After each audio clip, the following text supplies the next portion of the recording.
Hey gang, great to see you all. It is Wednesday evening and it's time for another episode of The Last Frame Live. Thanks for tuning in. If you're here, you know the drill. Check in, leave a little message in the chat, let me know you're here, and let me know where you're watching from. And if you're watching the replay, no sweat, but seriously, do me a favor and let me know you were here. This is a community, so leave a message in the comments below the video. Tonight, we're going to get into lighting. I've been getting a lot of questions lately about feathering, and there's a lot of misconceptions out there. I can't tell you how many times I hear people saying, well, if you feather the light, it's softer, and actually feathering is not softer, and I'll explain all that and we'll get into that. So let's just be clear, this is not the kind of feathering that we're talking about. I thought about wearing that to start, but yeah, no, that's okay. We're going to be talking about feathering the light. Just a couple real quick pieces of business, and for those of you that like to give me grief because I take 3 or 4 minutes and talk about stuff that I have coming up or going on, you know what? Suck it up and deal with it, right? This is free information. It just is. You'd be amazed, gang, how many people complain when I tell you about speaking events that I have coming up. So for those of you that are interested, okay, remember, on my website, presentations page, in fact, I'm going to put the link in the chat. It was updated just today. I got a lot of stuff coming up, gang. So both online and in person. So make sure you keep checking it out. A couple Camera Club events. Next month, I'm doing 2 presentations for B&H. One is a Photoshop presentation. It's all about digital makeup. The other one is all about posing and why you should stop posing your subjects. And I'm going to propose an alternative. Also, if you're going to WPPI in Las Vegas at the end of the month, end of February, beginning of March, I will be doing a seminar the day before the expo opens on February 28th, the future of LED lighting, and we'll be doing some shooting. So I'll still be doing some of my cool beauty stuff, right? And then on March 1st, day 1 of the expo, I will be doing beauty on location, a photo walk, where we're going to do the cool beauty shots that I do, but it's Vegas and it'll be warm. So we're going to do them outside on location. So it's all going to be all about finding the right light. So visit that link that I put in the page. You can get to any of the signups for all that stuff. And then other stuff coming up later in March. I'm going to be doing some virtual presentations for the visual storytelling conference, which this will be my first time presenting with this conference. And unfortunately, they're still going to be virtual this year, but I'm going to be doing talk about shooting beauty, and then also a business talk, which is titled appropriately, if you have all the business you need, then don't attend that presentation, period. Okay. And then the end of the month, I am going to be down in Austin, Texas. Finally, again, we had to postpone this last year, but it looks like we're going to be able to pull it off. And we're going to do a 2-day event with Precision Camera, all about understanding creativity and bold and beautiful fashion portraits. And both of those are hands-on programs. So attending those, you will be able to shoot and you will participate. So anyway, that's all my news. That's all I got for you there. Let's get to the important stuff. All right. Feathering. So first of all, let's just deal with what is feathering. Feathering is simply when you take a softbox and you turn it away from your subject. So let me give you an example, okay? I'm going to load this image right here. Let's go ahead and let's just look at a couple of details so that you have a point of reference as we go forward. If you've never seen me use the 10-foot diameter circle before, this black circle that you see on the floor is 10 feet in diameter. Okay, so she's in the middle. That means it's about 5 feet to the background. And we're going to adjust that for some other examples. And it's also about 5 feet to the light, give or take. Okay, camera happens to be just outside the circle. What you're seeing above me is the finished shot. And you can also see up here, I know it's a little bit small on your YouTube screen, so I'll read it for you. This is set up for full frame shooting with an 85mm lens, okay? And then it's also got my exposure settings in that, which really don't matter a whole lot for what we're doing, okay? But just to give you a sense of the camera distance and the focal length and what it's going to give you, that's what I'm shooting. Notice also, and I'll point this out pretty much through the entire talk tonight, my height of my lights generally will always put about 2/3 of the modifier above my subject's eyes. Our brains expect light to come from above. They expect to see catch lights in the tops of the eyes, not the sides, not the bottom, right? Otherwise, we would walk into rooms. It would be a lot easier to just go ahead and mount lights on the floor or along the edges of the floors, right? And that's what they do in Hollywood when they want to make zombie movies. They put the light below so that you get shadows on the tops of the cheeks, top of the nose, top of the lip, top of the forehead, and it's startling. That's why they do it that way. So we don't want that for portraits. So that stuff's going to be pretty much consistent throughout. So the kind of the normal logic and good logic for setting up a light to do a portrait, regardless of where you place it, right? I mean, you know, maybe you want it a little bit more dramatic, maybe you want to make it a little softer, whatever. The general, you know, thought process is aim it directly at your subject. So if we come behind it, you can see that modifier is aimed directly at her. And the light that we get, so this is, you know, a one light setup. And I will show you a couple reflector add-ons tonight, but I really want you to be able to see what happens with the feathering and how different modifiers impact that, or for that matter, don't impact that. Part of my motive behind showing you this is also to try and save you some money so that you don't think you need to have 6 different modifiers to do all of these different things. One of the toughest things about lighting, gang, you can't go read a book or watch a YouTube video on master lighting. You just can't. And that's because there's no one-size-fits-all solution. There's no one-size-fits-all piece of gear, right? It just doesn't work that way. So, that being said, you got to put in a little practice and you got to do a little bit thinking, okay? Of thinking, right? So, Dara, I don't know what Felix's method is. Don't type it in, please. I'll delete your comment. It actually doesn't matter. Feathering is feathering. So maybe he has a way that he prefers to do it. I'm not going to show you a method. You've got to figure out your own method. And I'll tell you right now, I don't mean any disrespect, Dara, but this applies to you and everybody here. You're not Felix. So don't copy his method. Learn his method and figure out how to make it work for you. Gang, the thing you have to understand when you watch these YouTube tutorials, why do you think I stopped doing YouTube tutorials? Because honestly, people were using them stupidly. It was like a weekly television show for people. I didn't start YouTube videos to do a weekly television show. What you see in the video works in their situation, with their gear, with their strobe heads, with their modifiers, in the room that they're in. Because I hate to tell you, the room has a huge impact on what the light does. Huge impact. Add to that the background, the distance from the background, all those things. So if you're not doing exactly the same thing, somebody else's method is of zero use to you. You have to develop your own. So you can learn from their technique, but if you don't make the connections between what their situation is and your situation, you've just wasted your time watching that video. That's the problem, right? So let's get into this. Basically, that's the logic. You're going to aim the light directly towards the subject, and the light's fine. But if we take a good look at this light that's up above us, we do have a pretty rapid fall off on the face on camera left, where we go to shade or shadow, right?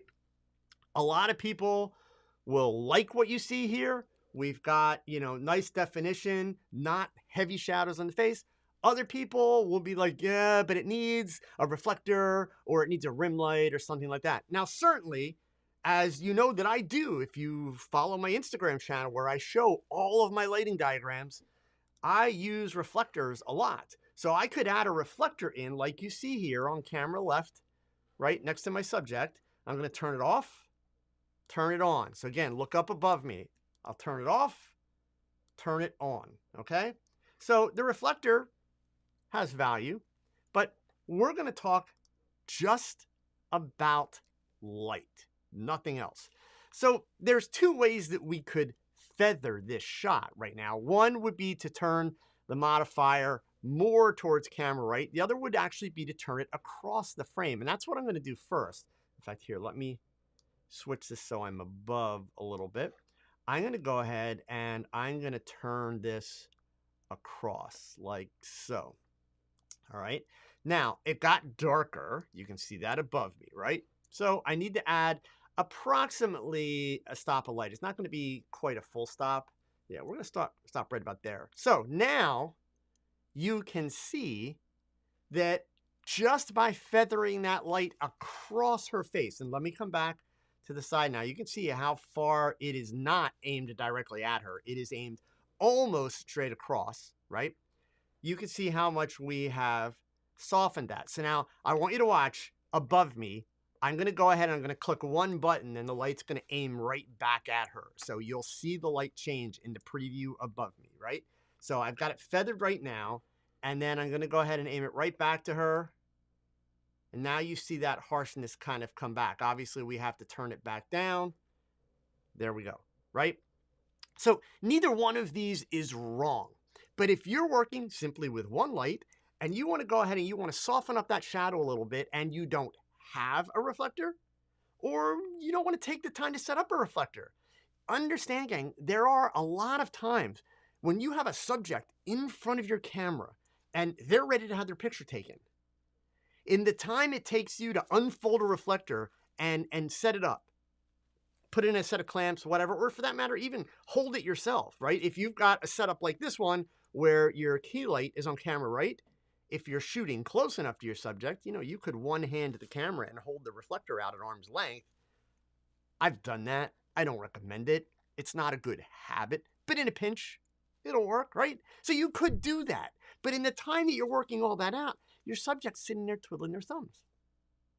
So much, much faster, if I just want a little bit softer fall off, not softer light, but softer fall off, all I have to do is aim that light across the view and then either up my flash power by about a stop or open my lens up by about a stop, and I've softened it. Now, it's worth pointing out, for me, my personal preference, I am not saying this should be your personal preference, but it's something that you should consider.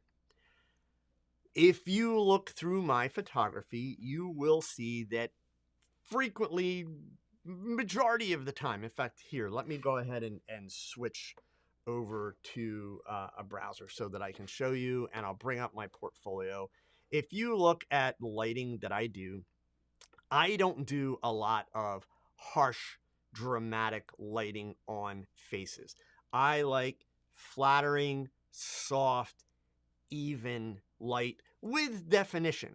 So my light isn't as smooth and flat as, shall we say, the Peter Hurley lighting, you know, the 3-point lighting that Peter Hurley does.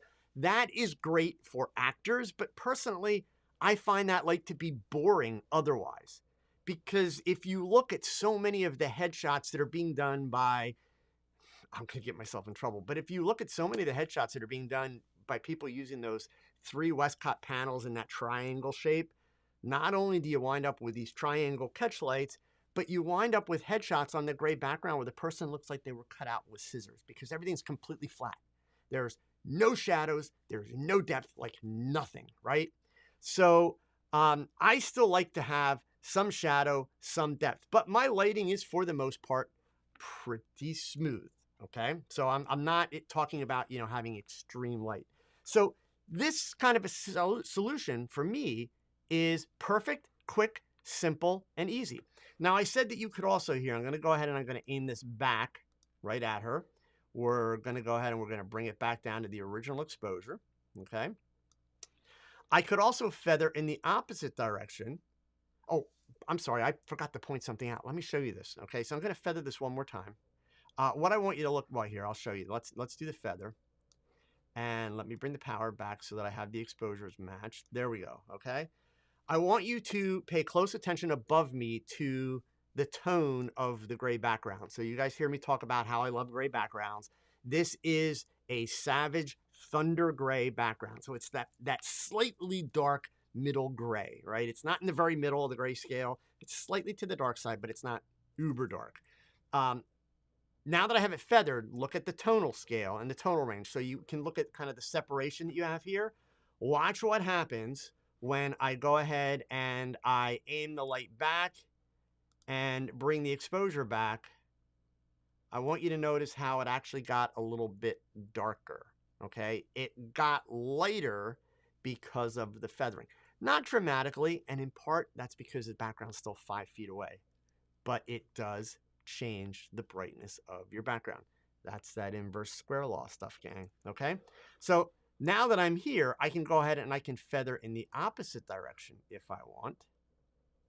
And then I have to bring my light power back up a little bit. And I'm going to get a much heavier fall off because I've taken the light away from her. So if I want to shape her face and potentially add a rim light on camera left, I can actually, without moving the light, just make it look more dramatic by feathering the other way, okay? So all of that is with a 31-inch Octa softbox, okay? So let's go through and let's do a couple oh, actually, let me show you the proof that feathering is actually harder light, not softer light. I said that before. I want to make sure you understand that. Because it's going to seem like, well, Joe, you're showing us all these examples where you make the light softer. Well, I'm not really making the light softer. I'm really just changing the direction of the spread of the light so that it appears softer on her face. But it's actually not softer. Have I confused you yet? Good. Follow along and you'll see here. So let's load this one up. I'm going to do this one with, let's abort that, and we'll do this, whoops, discard, that's what I wanted, sorry. We're going to do this with a rectangular softbox. Now, I did a couple things here just to be able to show you how the light is harder, okay? So I'm not suggesting that this is the way you should do feathering. So follow along. This is an example so that you can see the difference, right? So right now, let's give you the whole setup. I've got my subject sitting right in front of this background. In fact, I'm going to move this background like right up to her. Boom, okay? So you can see on camera left up here, we have some shadows. They're soft and, you know, they're muted. The light is slightly off to camera right. Okay, in fact, I'll go ahead and I'll bring it even in a little bit closer. So that softens those shadows even a little bit more, okay? So if I feathered, let's start. All I want you to start with is to worry about the light on her face. So we still have that pretty quick, rapid fall off, just like we did with the Octabox, right? So I'm going to go ahead and I'm going to feather this light out sideways, right? And then I've got to up my exposure or the brightness of my light. Oops. Okay. And now what's going to happen, look at how much darker that shadow got in behind her. It's harsher. In real life, it would be more defined. So how is that happening? It's pretty simple, really. I'll show you. We're going to spin this around, okay? And I'm going to turn the background off so it's not in our way. All right, so here's what I want you to see. We're going to go directly behind the view of the camera. I'll make this bigger, right? Okay. So now, when the light is aimed directly at her, if you're in her spot, look at how much of that panel you can see. You can see a nice wide panel, right? But when we feather that light and we move it across the frame to, let's say, there, okay? Now, if I'm her, I have a smaller light source. That's why the light is harder. And, you know, if I feather it even more dramatically, okay? Now, of course, I need to, you know, change my exposure to balance out, which I can do that, right? So I can still get really, really nice lighting, but it is not as soft as you think. Specifically, if we put the background back in, you can see how that light just became really, really harsh. See how defined the fall off is from the softbox? See how heavy and deep the shadow is? So Feathering does not make the light softer. What feathering is going to do for you, though, with regards to a portrait subject, it will allow you to soften the fall off on the face. So in practice, now I hope I don't confuse you by saying this, so follow along. In practice, the end result is the light on your subject looks softer. So realistically, yes, when I'm going to feather a light, I'm thinking, you know what? I don't want to set up a reflector, or I don't want to use a rim. I want to soften that fall off a little bit. So my mind is thinking soften, but you just have to remember it only applies to what's happening on your subject. If you've got a background, or if you've got multiple subjects or depth, that may not be the case. So you have to pay attention, right? It's not a one size fits all where if you feather the light, everything's softer. No, not at all. All right. So let's turn that one off. I'm going to go, and I want to show you another example here. Let's discard that. We're going to back out here. So I went all the way up to a 60-inch Octa softbox here. So I used to be guilty of this, and I have a relatively small studio, which is why I stopped doing it. If I wanted kind of a window light vibe to my images, I went with the traditional thinking that is still routinely taught in the photography world. The bigger the modifier, the softer the light. And that is not inaccurate. But do understand it is still possible to get harsh light with a really big modifier if you place it too close, okay? So that's another conversation. For now, what we have here compared to where we started. So here's the 31-inch Octabox, right? And we're not feathered. We're just aimed straight ahead. Here's the 60-inch Octabox, and you can see how that is softer, right? It's got a little bit more of a window feel. But I want you to notice another thing before I do the feathering. I want you to look at the catch lights in the model's eyes, right? Part of what happens when you go with those bigger modifiers, you also wind up with a bigger catch light. If I go back to the 31-inch Octa, I have a smaller catch light. Is one right or wrong? No. If you're asking which do I prefer, I actually prefer the smaller catch light. That's my preference. And part of that reason is I like my catch lights. And you guys have heard me talk about this. If you go back and look at my older portfolio, I used to do really crazy things with catch lights, like vertical catch lights, V-shaped, all kinds of stuff. And I still love those images, but I've gotten to the point where I really love a more natural catch light so that the catch lights don't ever draw attention in the photograph. So I prefer my catch lights to be a little bit smaller. My favorite size soft boxes or umbrellas range between 26 inches and 32 inches, maybe up to 36 inches. But that's it. That's my sweet spot size-wise for my, preference, okay? So that being said now, all right, we've got this big Octabox, and we can essentially do the same thing to feather it. All we have to do is aim it across, adjust our exposure, but watch above me again. I'm going to go back to non-feathered. You can see that fall off on her face on camera left, and I want you to look at how bright the background is. And now the background's slightly uneven from the feathering, right? It's lighter on the left than it is on the right because I've taken the light off of it. All things you have to watch. It doesn't necessarily mean it's bad, but there is a difference in the brightness in the background from left to right because of the feathering. Now, I've shown you two soft boxes so far, right? Let's go ahead and do it with an umbrella. Shoot through umbrella. Obviously, I promote the idea that you can do great images with super simple modifiers and inexpensive modifiers. You guys all know my favorite shoot-through umbrella is the 32-inch Westcott that folds up about this big. It's only about $20, super reasonably priced, great modifier, high quality. Honestly, it's the only Westcott product that I'll spend the money on. Sorry, Westcott, but bring your prices down. I'll buy more, okay? So here we are with the light straight ahead. Same thing, we can still feather even with an umbrella if we feather. But now look what happens. We got the softer light on her, but the light falls off really, really rapidly on that background. So now I'm going to show you something that's really going to blow your mind. because I know that there are some of you that are looking at this image and saying, well, I like the softer light on her face. So remember, watch up above. Here is with the umbrella aimed straight at her. And by the way, just like we started, about 2/3, at least 50% of the modifiers above the subject, okay? And only about 1/3 below, right? So watch the camera left side of her face. When I go ahead and I do the feather, we get that really nice soft fall off.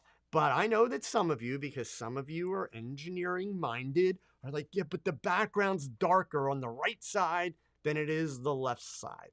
So what are you going to do if you're out and you're trying to take pictures? Maybe you're doing something on location and you're in somebody's office and you've got to get a shot and you don't have a whole bunch of lights yet because you were listening to some guy on YouTube. His name's Joe, and he keeps telling you, don't go buy a whole bunch of lights until you're really good with one light. So you're out with your one light. What are you going to do? Light travels in a straight line, and it's all about distance. So let me show you a little trick. What we're going to do here, same setup. We're still feathered. Let me bring this up. Make sure my background's unlocked. So the first thing I'm going to do is I'm going to move the background closer, right? So all that did was make the background a little bit lighter, but I still have that dark line. But this is a solid color background, right? There's no detail or anything else going on. In fact, actually, I'm going to back it up just ever so slightly. We're going to go to about there, right? So here's the little trick to even it out. And am I going to get it perfect? Probably not perfect, but I'm going to get it darn close, right? In fact, let's go this way right here.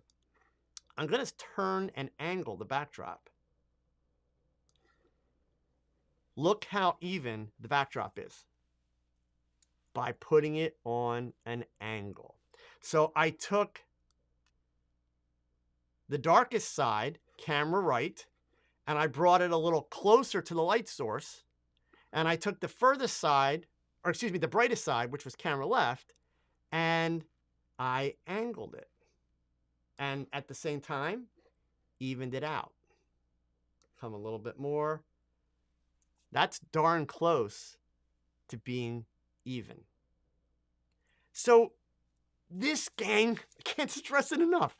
You don't need software to do this. Like, this software is great. You can learn a lot playing with the software, but I'm really serious. Before any of you, and look, I love this software. I love the guys that make it. They're in Germany. They're awesome. It doesn't do you any good if you don't pick up a camera and practice and experiment, right? It doesn't, okay? So, oh, here, one more umbrella. Let's do this here. We'll come back. We'll discard that just because I want to show you 4 modifiers, right? So now we're going to do a regular umbrella. So this is a reflected light umbrella. Here we are with the light aimed right at the subject. Again, 2/3 of the modifier above, 1/3 below. And then if I feather it, there we go. The light on the face appears softer, right? So a couple things I want to explain now. And I see a couple really good questions. So I'm going to take some questions right now. But let me explain something. Number one, this is just one set of examples for feathering. You could feather light up and down. There are reasons to do that. And I'm going to show you at least one reason for feathering your light up and down before we sign off tonight. But I wanted to show you some simple and cool little portrait tricks as far as feathering and how you can use that to your advantage. Now, I believe 2 people asked the question. I think Dara and I think Lane asked a similar question. So let me just grab one of them here. Where is it? Sorry. Yeah, Dara asked, I'm guessing that the color of the studio walls is going to affect the result of the feathered light and V-flats may be necessary. So Dara, there's no, and Lane, same question basically. There is no one size fits all. Lane, you asked if the software adjusts. Yes, the software does adjust for the walls, okay? So let me just show you kind of how that's going to work out a little bit, right? So we're going to go back to the very beginning where I had the 32-inch or 31-inch octabox, right? So we've got that set up there. Now, this room that you're looking at right now is 20 feet wide, okay? So in fact here, I'm sorry, let me take that off the screen. There we go. So just to give you some reference, and by the way, 20 feet wide with white walls. All right. So let's go ahead and we'll make it actually the size of my studio that I have downstairs, my home studio, which is 13 feet wide. And you can see there's only a subtle change, but the software is accounting for that, right? And now if I go and I feather this, right? I still have to up my exposure now a little bit. We'll go 7.8. There you go. Still essentially the same kind of result, right? Let's just say that I was in a small space. We're going to go kind of do a hypothetical here. Let's say that I was in a small space and maybe I was getting too much bounce back off the wall. I could certainly go ahead and I could add like, a black V flat to kill, any reflection that's coming. So this, this way with the black V flat, when I go ahead and I do the feathering, it's still not going to kick anything back and mess up my exposure. It's going to give me that nice soft fall off on her face, but it's not reflecting a ton of light back. Okay. So, for those of you that were asking about the room and the walls, of course that has an impact, right? But that has an impact even if you're not feathering, gang. I hate to tell you. So, even with, whoops, discard that. So even with this setup, if you've got a white wall that's like, whoops, not that one. If you've got a white wall that's really close, I thought I had a whiteboard in there, I don't. That's really close to your subject, or worse yet, let's say you had a green wall that's really close to your subject, it's going to kick a green cast. That's why, we use reflectors or we use flags. So like, what do you do if you can't afford V-flats? Because they're expensive, right? Or you can't travel with V-flats. When I travel via airplanes, I can't take a V-flat on an airplane, right? Well, you can go ahead and you can use, a styrofoam. Can I change the color of this? No, I can't change the color. But the white foam board reflectors that you see me use all the time, when you go to the dollar store or when you go to Walmart to get them, they also sell black ones. And I have black ones in my studio. So you essentially use that as a flag. It doesn't have to be freestanding and huge. You can use a small one if you need it, right? But so what you guys are seeing with your questions also, lighting, it's a thinking game. It's a seeing game. You have to pay attention. There's not one set of rules that fits every situation. So the key to this is understanding. Just like some of you were like, oh my God, when I started turning the background, because why would you ever turn a background sideways? But just like we're turning the light sideways, we can impact the brightness and the evenness of the light by angling it. Now, if it was a textured background, or if it was a background that had like a scene, that would be a little bit harder to do. We'd need an awful lot of depth of field to pull that off, right? But if you're working on a solid color background, super simple to do, okay?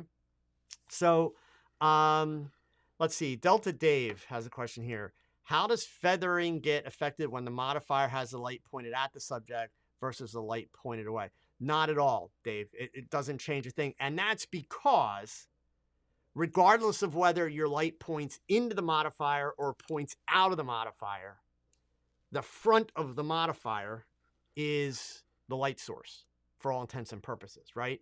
We're thinking of the light source as the flash that's in there, but in terms of the inverse square law and in terms of the lighting that's happening to your subject, the light source is the front of the modifier. So if you have like one of the Brawley boxes where, the stand comes up through the bottom of it and it aims into it, and then it's got the big white front, that's fine. It's the front that is your light source. So all this feathering technique, it's the same regardless, right? And I hope you guys notice you haven't heard me say, turn the light 45 degrees, turn the light 60 degrees. Please, if any of you are engineers, if any of you are like accountants, mathematical people, please don't think of it that way, because there's no 45 degree or 60 degree or 50 degree or 35 degree that works for everything. You have to look. You have to open your eyes, right? That's part of why, you hear me make the argument that LED lighting, it's getting close. I'm not sure it's there for everybody yet, so don't rush out and buy LED lighting, but I'm just saying it's getting close. For now, we're still working with strobes, and photographers are always going to need to work with strobes for some things, right? Or when I say always, at least for quite some time to come, okay?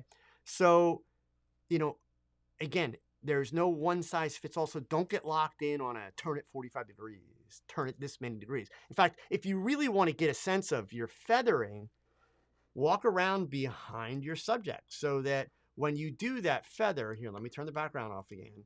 When you do that feather, you can look at it from the standpoint of how much light is hitting my subject, okay? Do I want it to be real thin? Do I want it to be, thinner? Because the further you turn it, if we keep turning, you will start to pick up a harsh shadow on the opposite side. So you'll go from some shadow to almost no shadow to a lot of shadow, right? There's no one size fits all number, period. So it's one of those things where you do some test shots and you experiment a little bit, okay? Now, where am I at? 6:06. Okay, and I know I got a couple more questions. We'll get those questions. Let me show you one more example, okay, as far as the feathering where it's not side to side, but it's up and down, right? So I'm going to give you an example here. Let's discard that. This is a couple. So two people, because I get this all the time. People are like, well, what if I've got multiple people to shoot, okay? Let me go ahead and lock that camera in so it's not lighting up there. There we go. All right. So again, I'm still working with that 85 millimeter lens. I still have that 10-foot, circle set up here. I have backed the camera up a little bit, right? Because, in order to get all of that in, you can see I've had to spread things out a little bit more. So we're not going to get this whole shot done in 10 feet. We had to add a little bit more space. But lighting, I'm still right on that spot. I've got the 30... what do I have here? I have a 36-inch octabox is what's lighting the two of them. So let's look at, what do we get when we do this? If we look up above me, okay, I want you to notice a couple of things here that are really important. And this is something that photographers overlook all the time, right? Number one, notice that she is brighter than he is. In fact, here, let me go ahead and open this in the viewer. There we go. So here's the finished shot of this, right? Notice that she's brighter. Now, not dramatically brighter, but she's brighter. One of the reasons why she's not dramatically brighter, I want you guys to make sure you're seeing, is that I've still got this light 5 feet away from them. If you're one of these photographers that watches these YouTubers that put their modifiers like 8 inches away from the subject's face, it's going to be even worse. So here, in fact, let's do this. Danny, LED light is light, man. We're putting it in modifiers here. So, yep, it's all the same stuff, okay? You guys have to stop thinking about LED and strobe differently. Light is light. I promise you, light is light. The only difference is LED is on all the time, and it's not as powerful as a flash. That's it, right? It's all about how you modify it from there, okay? So let me go in. Let's dial the exposure down a little bit. So, if you're one of these photographers that's doing this trick all the time, okay? In fact, here, I'll give you a couple extra inches. We'll get that light out a little bit. We'll go there. Let's make that a little bit brighter.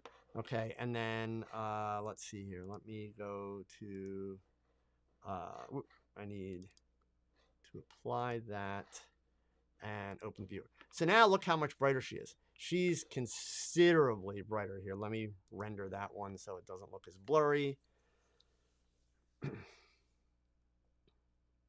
Right, so when you're doing two people like this, okay, you get that light too close, it's impossible to get them evened out. So that's why it's important, have that light backed up, give it some space. We're going to put the exposure back here. I think it's around 7.1, right? But as we look at it, and again, you can just look above me, you see she's considerably brighter. Also, we get a little bit of shadow between her head falling on him, and we have a much more defined shadow on both sides of their faces. So the question becomes, how do we fix that, right? So the first thing that we can do is we can do the feathering. So just by feathering, Now look at what I have, right? Just by feathering the light, look how much softer and more even it is. Their faces are the same brightness. The shadow area between them and on the side of his face, camera left, is softer. Just by feathering, because I've got two people there, right? So it's legit that simple, okay? So again, there's the setup, right? That's it. Snooze, I believe you can find the software that I'm using in the description below the video, but I will type it here for you. It's called Set Light 3D, and it is by Elixir Software, okay? And once again, let me give my disclaimer. This is amazing software. 99.9% of you, if you purchase it, and by the way, there is a free download. You only need the basic version. Don't pay for the studio version.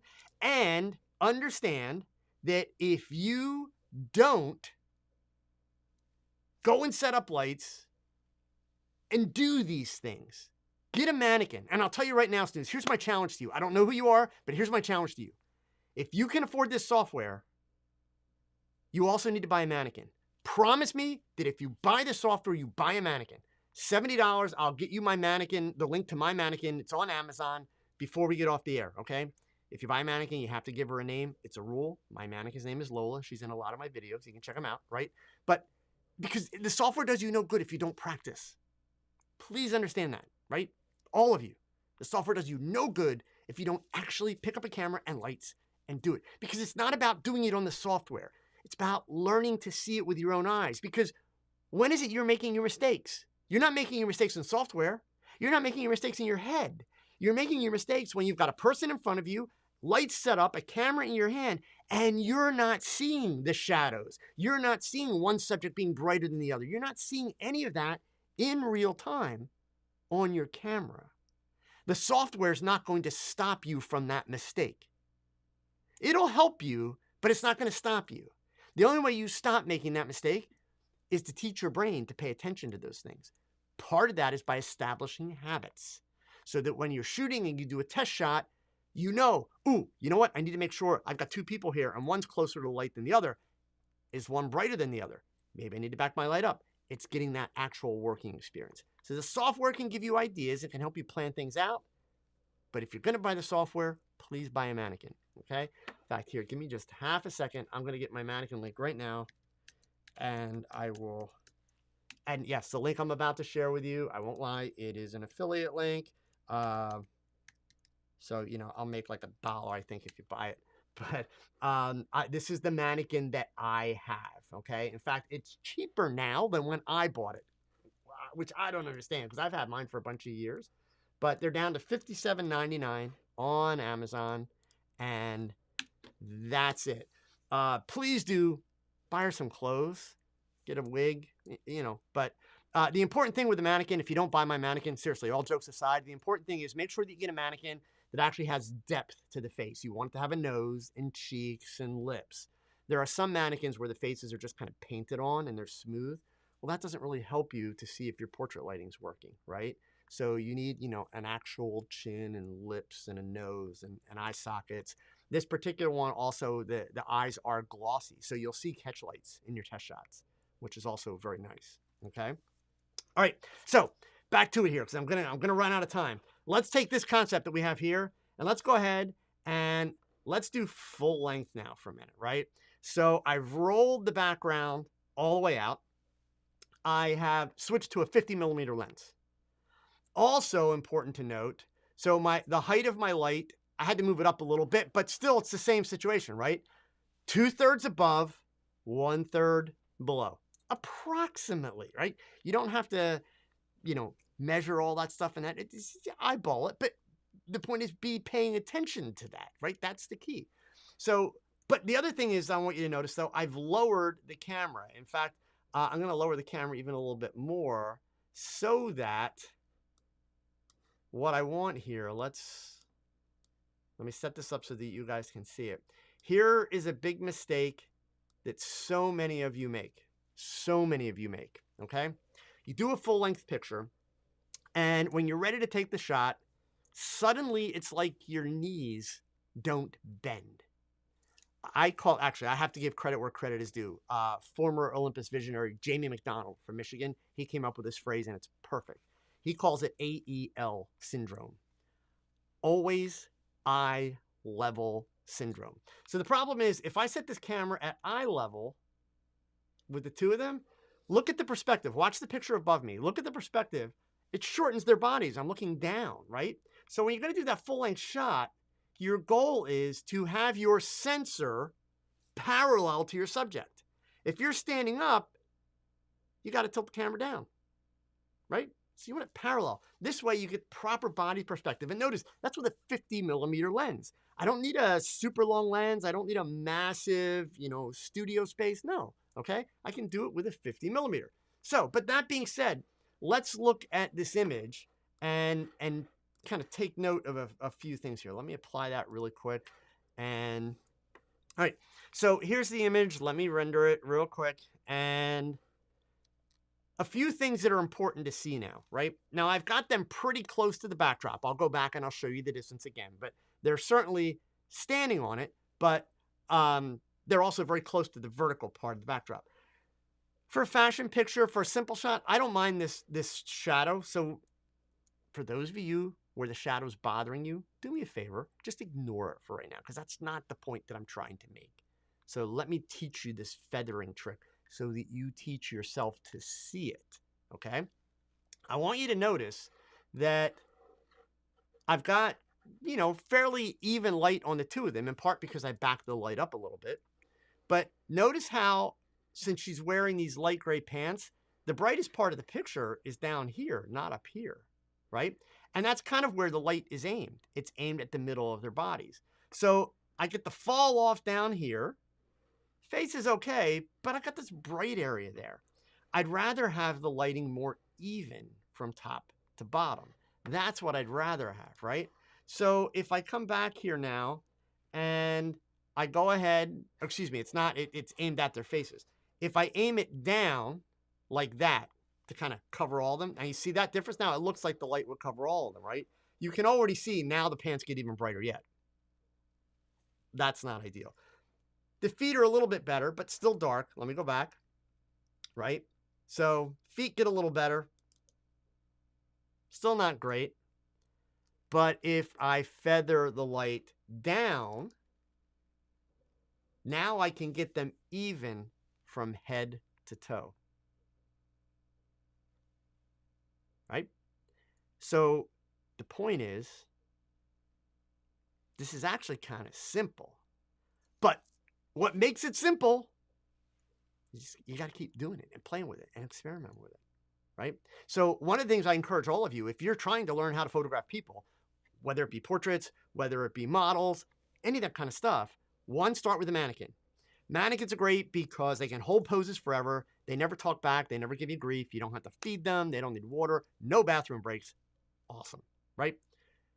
But ultimately then you need to put a human being in front of your camera for practice. So one of the things that you all want to do is you all want to be on the lookout for, and honestly, I would not use a friend or a relative. I mean, I'm serious. I have people in my mentoring group that routinely, use like their kids or their wives or that kind of stuff. And the biggest problem they always have in their pictures is they start out showing me the pictures by saying, well, I wanted my daughter, I wanted my wife, and they were busy and they didn't really want to do it. So they were like, hurry up, hurry up, hurry up. Well, that doesn't do you any good. So go on Instagram and do a hashtag search for your town and the word models, or your city and the word models, or your area or state and the word models, or go to a website like Model Mayhem, or if you're in Europe, Purple Port, right? Find someone that you can bring in, put them in front of your camera, and you know what? Don't try to be some rock star. Don't try to be somebody that you're not. Tell them honestly, I'm just starting out. I'm just learning this lighting stuff. And I've been working with a mannequin. And I'm progressing. But I'm looking for somebody with a little bit of patience. And pay them a couple of bucks. At least make sure you cover their gas or, their subway and train fare or bus fare to get to you. Give them a couple bucks. But the point is what you're doing by telling them this up front and being honest with him is you are giving yourself permission to fuddle through your gear and just practice. You're giving yourself permission to take pictures where you're not worried about how good is the pose.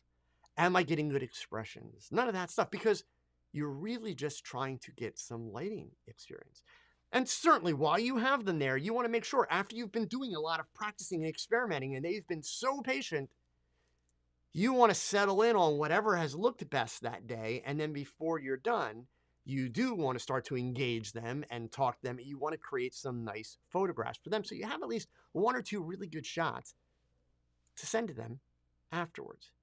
But if you don't do that, I'll tell you right now, it's harder and harder and harder to actually get good practice. Because when you bring somebody in and you're trying to create a bunch of cool shots because you know that person expects to put them on Instagram or Model Mayhem or any of those things, you're under pressure. So it's all about taking the pressure out. And believe me, I wish that I would have been smart enough to do that when I was younger. It's taken me over 50 years to get to this point with lighting. So all of these things where I can move a light and I know what it's going to do, or I can tell you, hey, it's going to do this and show you how it's going to do it. That's years and years and years and years and years of experience. And guess what? It didn't come from a single YouTube video. Not one, zero. It came from lighting. You actually have the ability and the opportunity to do it 10 times faster. Not because of YouTube, but because somebody who's been through the process has figured out a way for you to be able to streamline the process. And that is by one, mannequin, two, find someone that will patiently sit in front of your camera. Okay? So a couple other questions that were here. Let's see, from Dara again. Excellent tips about camera height and light tilting. Thank you. Would you recommend gray studio walls and floor as opposed to white, which is often recommended? Enigmatic, thank you so much for the super chat. I really appreciate it. Dara, you know, it's kind of a personal choice thing. My studio walls are white, and I did that because my shooting area, and you can see the video on my YouTube channel. It's an older video, but the space is still the same. The shooting space is 13 feet wide, which is what, a little over 3 meters, by 25 feet long. So it's a relatively small space, and I've got a low ceiling. So I did everything white, and I use the walls as reflectors, and I use the inverse square law by moving my modifier closer to my subject to take the walls out of the equation if I need to. Gray is going to cause a little less kickback on the light. But one of the things I would encourage you to do when you're deciding on wall colors, I mean, definitely, folks, if you're preparing a room to be a studio, it's pretty much got to be white, gray, or black. Don't paint your walls a color, because you're going to get that color shift adding into your light and kicking back. That's going to be a major headache. So black, white, or gray. But one of the things you might want to consider, Dara, is depending on your shooting style and depending on if you have, like, if you like to shoot a lot of white or you like to shoot a lot of black, or maybe you, like me, you prefer gray and you want to be able to use gels and turn it into other colors. If you have a wall space that's big enough, like the wall is big enough to use as a background, or maybe even just a background for portraits, then, you know, that might impact your choice in the sense that, well, maybe you do go with a medium gray so that you can use color gels and turn that wall into all different, you know, color backgrounds and that. But in terms of, is one better than the other? No, not really. It's just a matter of preference. And then some of that comes back to the normal things. Like for my studio, if I painted the walls black, it would make the studio feel really small, right? So I went with white just to kind of keep things, you know, feeling big, and to go ahead and use the white as a reflector. Okay. All right. So scrolling on up here, I know that there were a couple other questions. I just want to get back and try and get everybody's question. And then I had one person submit a question right in the beginning. Let's see. We got that. Simone, what if you can't turn the backdrop? Then you don't do that kind of lighting. Okay. There's no one size fits all solution, Simone. Certainly you could add background lighting, right? What I tried to show you tonight was one light and how you can feather the light to change the light.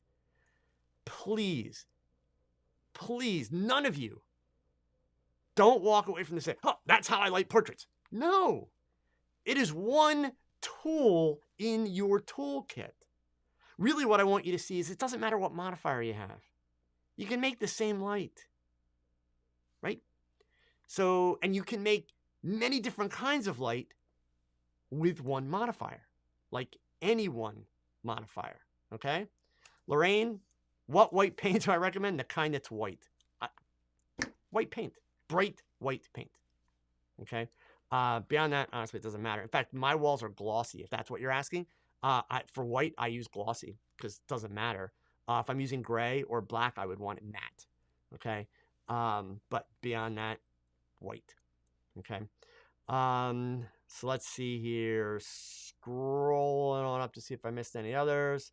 Let's see. And then Cassie, yes, you asked earlier, like, so, you know, can you balance out that shadow with a background light or separating light? Yeah, we can add as many lights as we want, gang. This is not about adding lights. This is about feathering, right? So again, please don't try to turn what you saw tonight into, this is the gospel for how to light a portrait. I never said that. I never said that, right? This is just showing you what happens when you feather a light across the face. This was not a full-blown portrait tutorial. Lately, I've had a bunch of people reach out to me with questions about feathering, and I found in talking to them that they were basically making it much harder than they really needed to, okay? So that's basically what this was about. This is not to say, hey, this is the right way to go and, you know, shoot portraits, okay? This is a tool that you can use in the course of shooting portraits, all right? So one last question here, and if there's others that come in, you know, I'll do my best to try and get them for you. We're running out of time, but early on, Hector had a question for me. I had a group photo of workers at a store. I set up 2 flashes left and right to make sure that they were all lit, but I noticed that I got a double shadow underneath the neck. Any advice to avoid that? So I did ask Hector what kind of modifiers that he was using. He explained that he was only using like small diffuser covers, you know, over top of a monolight. So they were like the elastic type and plastic, you know, caps that went over. So Hector, that's really kind of your problem there. I would encourage you to, honestly, you don't need to spend a lot of money, but those collapsible Westcott umbrellas that I talked about, $20 each. If you're going to do more images like the one you're describing, just get 2 of them. So that's 2 32-inch shoot-through umbrellas. Put one of those on each side, and that's going to soften that shadowing a lot. And then the other important piece is, let's just say you have 6 people, okay? You want to make sure that one light's not closer to the camera than the other light, right? The light should be perfectly spaced and even, and that's going to soften the lights. But you essentially, those little diffusers that you mentioned, they don't really soften the light because at the distance that you're putting them with those tiny little caps on them, that's a very small light source, right? So you need to get a bigger light source that will soften those shadows. And then put them relatively close. And depending on the size of your group, remember everything that you just saw about feathering. So I don't have time to do the whole diagram here, so follow along. What I do, if I'm shooting a group, let's say 6 people, right? I will put 2 lights on either side with umbrellas, but I will feather the lights. So what do I mean by that? The light on this side, I'm going to turn it so that it's aimed towards the other corner, cross. I'm going to take this one, I'm going to turn it so it's aimed across. And that way I'm going to create nice, soft, even light across the board. Okay. So let's see. Lynn has a question here. Sorry, let me get back down there so I can stick it on the screen. Sometimes with my brides, the face is properly exposed. The bust area is brighter. Would feathering help with the balancing between her face and bust? Yeah, absolutely. Especially if your bride is wearing white. That can be a bit of a nightmare. Let me just go back to, and I'll put this back up on the screen. So let's see, so display.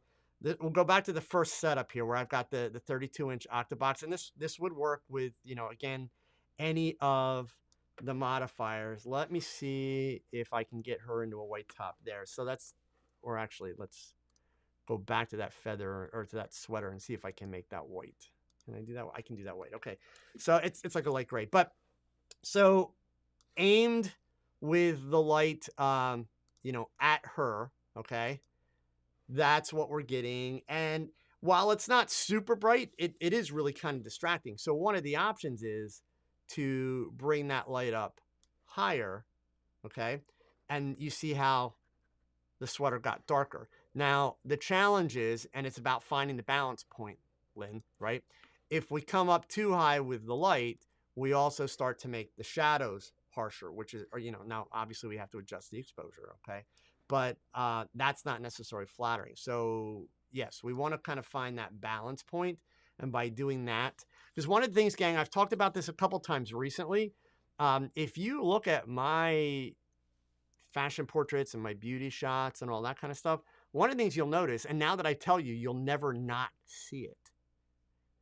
My faces are always a little bit brighter than everything else in the image. And that's because there may be a whole bunch of foo-foo and material and feathers and bokeh and all kind of crazy stuff going on. But it's the face that I want people to see.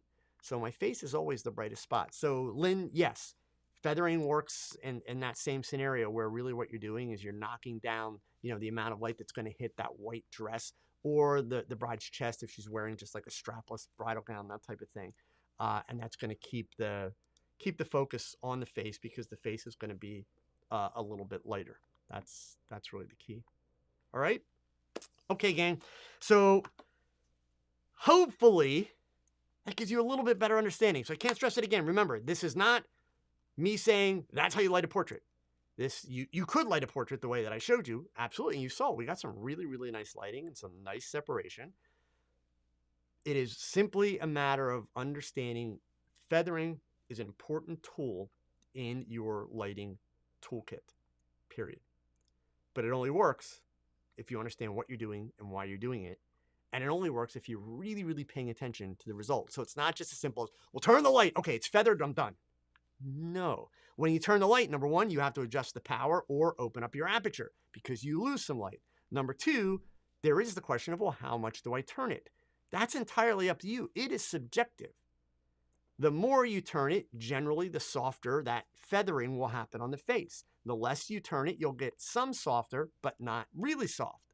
So that's why you experiment. That's why you practice. Buy yourself a mannequin, put in the practice time, but then you have to put a human being in front of your camera.